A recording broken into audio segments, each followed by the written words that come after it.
G'day y'all, Mr. Shapole with Shapole Homestead. Roadside late night video. Outside with the girls. They're all perched up. We got plenty more. If you're just tuning in, we got lots of different mix of breeds. Lots of purebreds, lots of well, basically Easter eggers. There's an egg on the ground. Surprised it's not eaten. So I just put some new bedding down, and I've been finding eggs over here in this corner. So that's a little silky egg.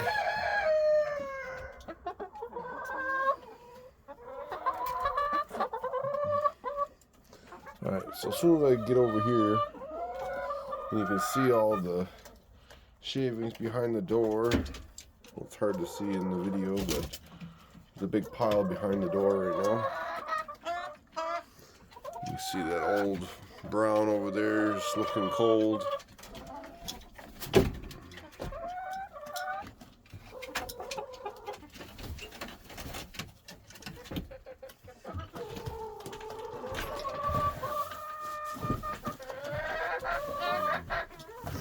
Alright, so basically we just check everything. Now I'm switching out the water feeder, even if it's not empty. I can see that there's just a little bit left, so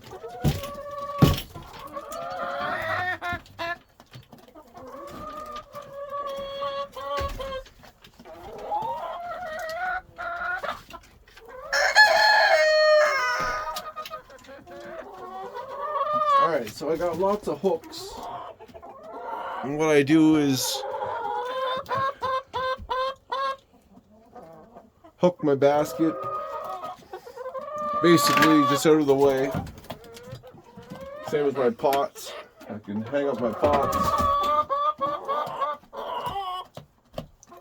Got some wood shavings in my foot.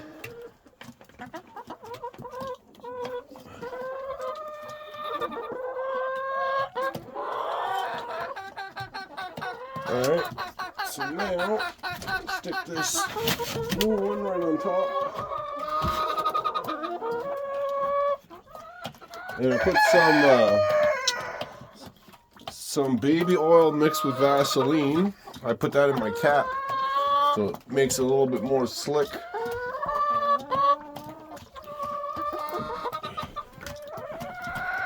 Alright, so we still got a little bit left in that one, but we're going to empty it.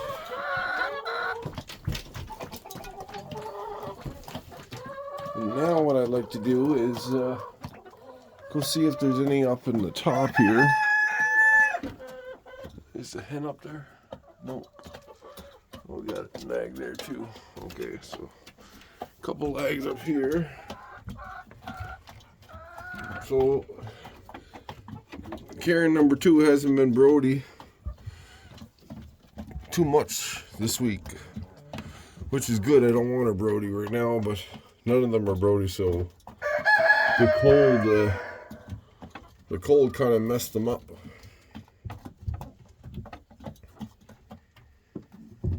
So we got 4 more there.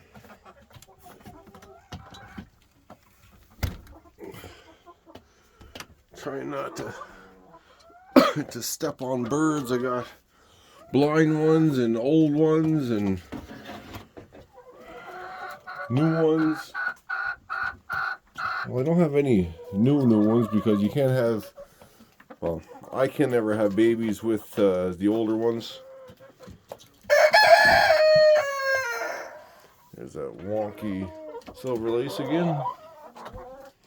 Alright, so we'll check up there, no eggs. They could be anywhere, so now I gotta start checking everywhere. And we got birds falling off the roofs. Now we gotta check the actual nesting box. That's where the majority are. And, oh, we have some birds. Alright, so let's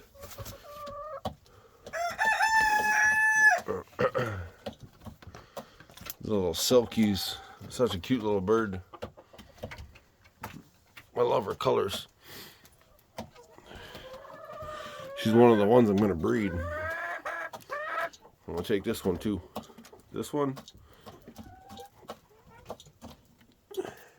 Then the Silky. And that Silky.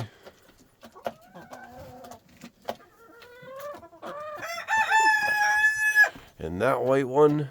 And I'm going to mix them with Todd. He's my purebred rooster. A purebred Silky. Move, girls. Move, girls.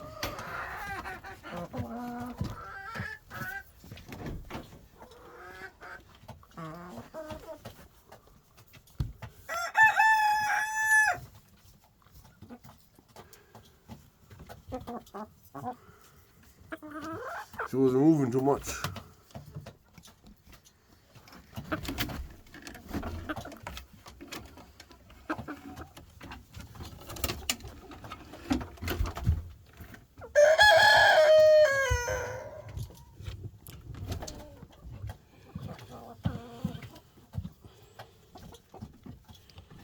There's one egg. There has to be more eggs in there. No way that you're just laying on one egg. Maybe you are. There's a broken eggshell.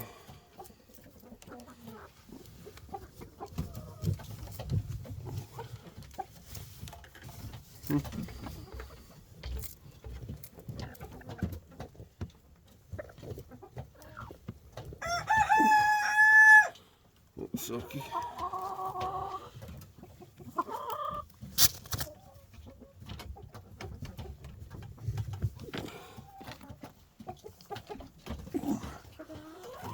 All right.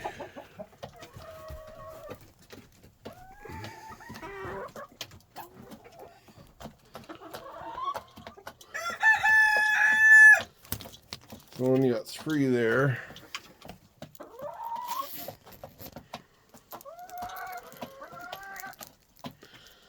I'm not doing very good. 2, 4, 6, 8 eggs today. But that is what it is, and that's in a bad spot because it keeps on getting lots of manure on it inside my feeder. It's not a good setup that there. I'm gonna have to move it or something. Or build something over top of this here bucket. So we're good for another 2 days. And this is off.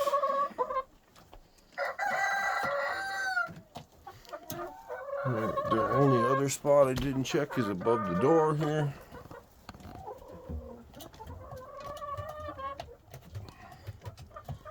Oh, there's one right here.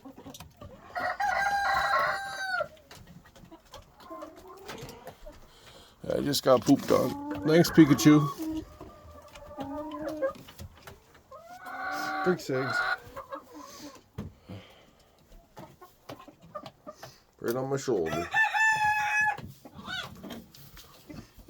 Right on my shoulder. The joys of farming with chickens.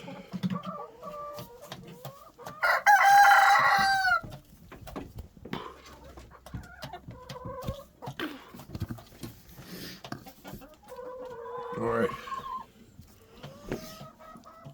So I'm gonna leave this outside real quick. Not for long, because there's still lots of snow. The snow melted a lot. Been a crazy winter. I never saw it so warm, so can't wait to open this up again. My outdoor pen.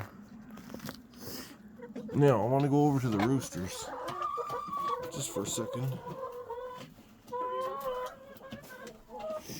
I want to go over here and see the boys.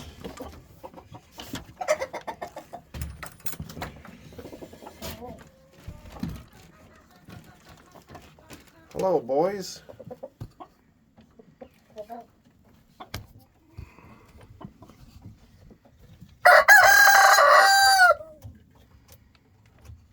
There's Todd. He's the boy I wanna breed with the girls. And you can see over here I got a little bit different of a setup. We got a bucket over here.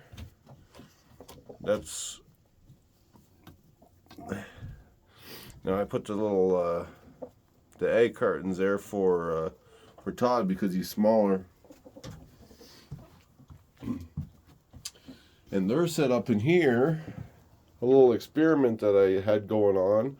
I knew it was going to work. It was just one of those good ideas that you have sometimes that just make things easier. And for me, it was the bottom of these feeders. Every time you pour feed in, the bags of feed, you want to use the whole feed, unless you like topping it up all the time. But I like to leave the feed run as low as I can. Sometimes a half a day without feed, because they're so used to always having feed. So what I did was the bottom of these feeders, there was always a little clump of feed in the middle, and it would not go to the outsides of the feeder. So inside I put a pylon, and what the pylon does is it pushes the feed outwards towards the edge, and now all the feed basically in the bottom, none of it gets wasted. You can see where Ernie's picking from right now. So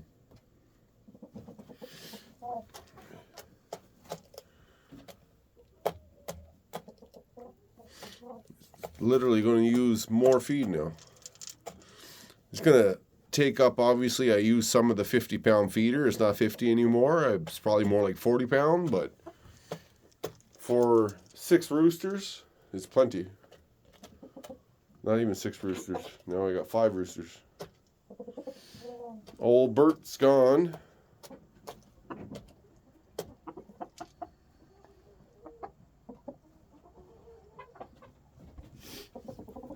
And there's these boys left now. So come breeding time, we're splitting them all up for a week, and we're gonna probably put Todd and maybe Ernie together.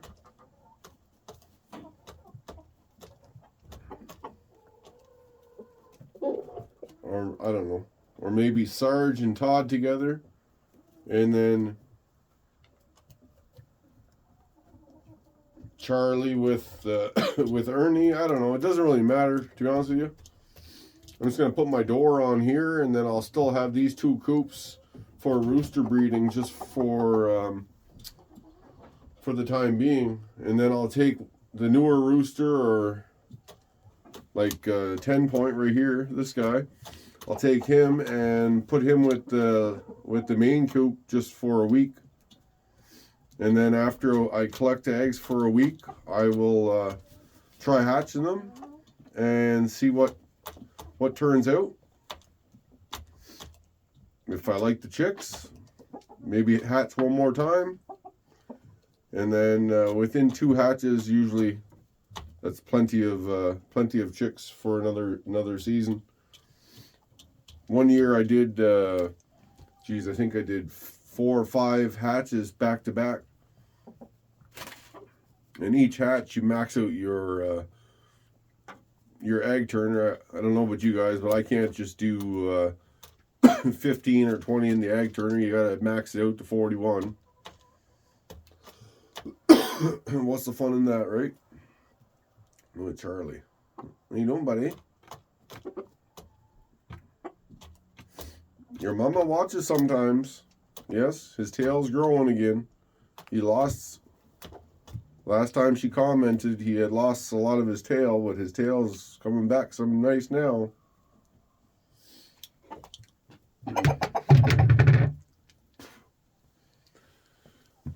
Well, the bucket bucket's not even running now because the thermostat on the bucket, it's I don't know what the temperature's set at, but it's preset already. But I'd have to look at the specs. But right now it is, I don't even know the temperature. It's about -5 degrees Celsius, give or take, or -8, somewhere around there.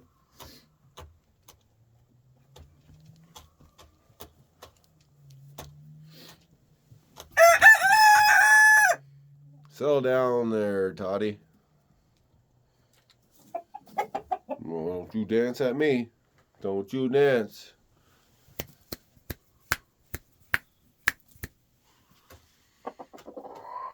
He's not as friendly anymore now that I got rid of Bert.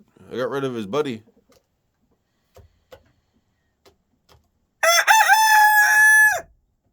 Settle down.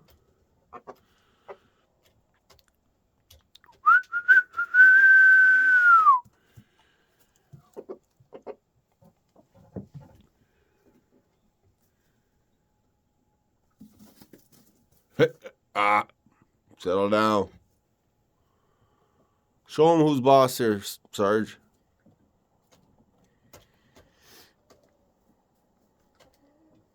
He's thinking about crowing.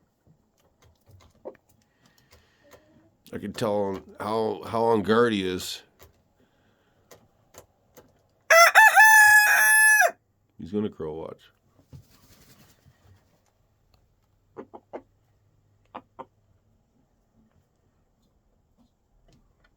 See how upright he is and puffed up.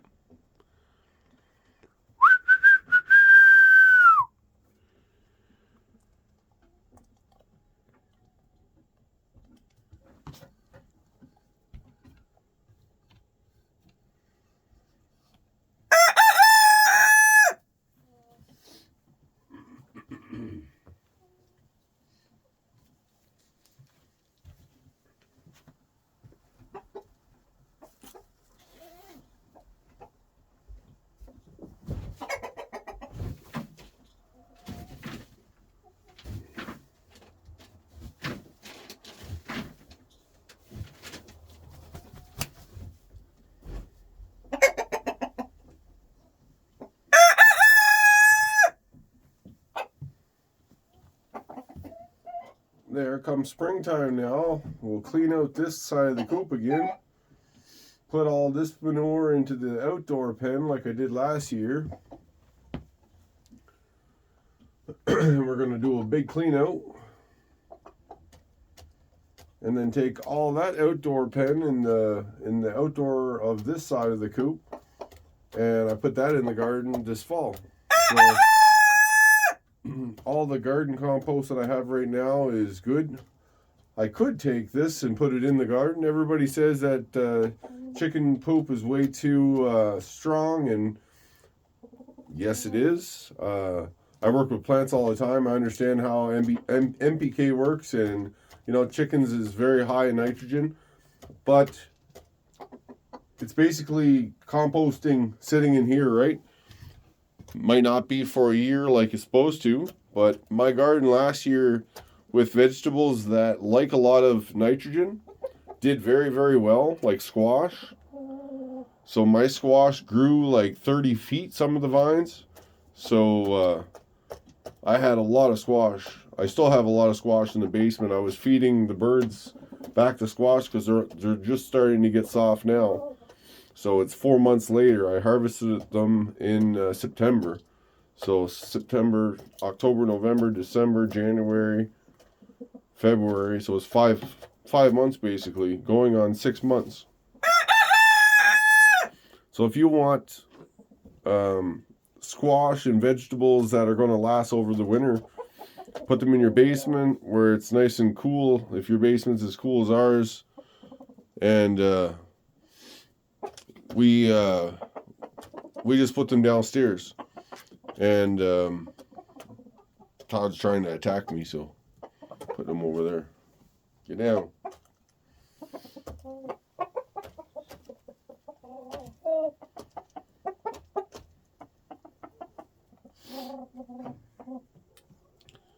Get yourself some some spaghetti squash or some butternut squash.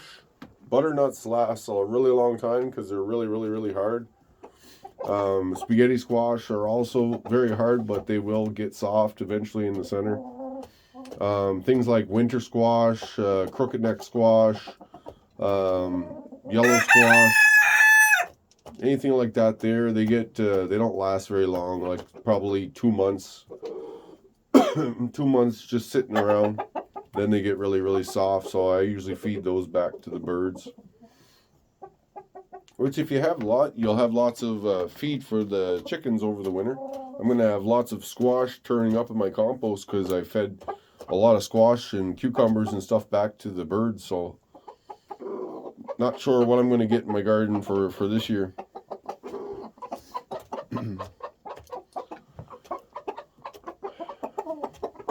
And I can see that one of the birds was sick or something because he has really bad diarrhea. I just kicked a bunch on the ground here. And it was Bert. Not Bert, sorry, Ernie. Ernie was perched right here. And, well, I noticed for a while he wasn't super lively, but he's not, I don't think he's sick. Or maybe he is, I don't know. He's just big and not lively compared to some of the other ones. Like these guys are much more active and dominant and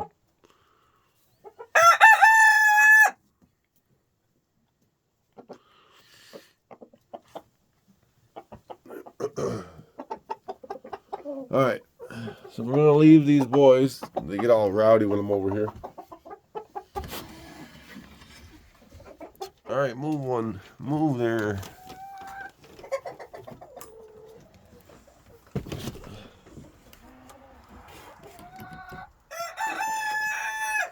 blind one's sitting in the way.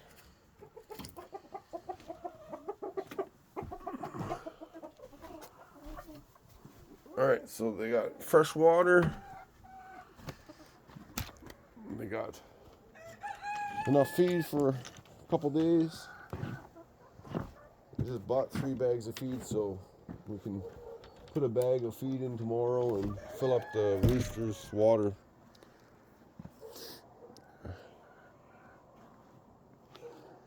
All right, y'all. Thanks for watching. Cheers. Like, subscribe. Northern New Brunswick, Canada. Thanks for tuning in. Cheers.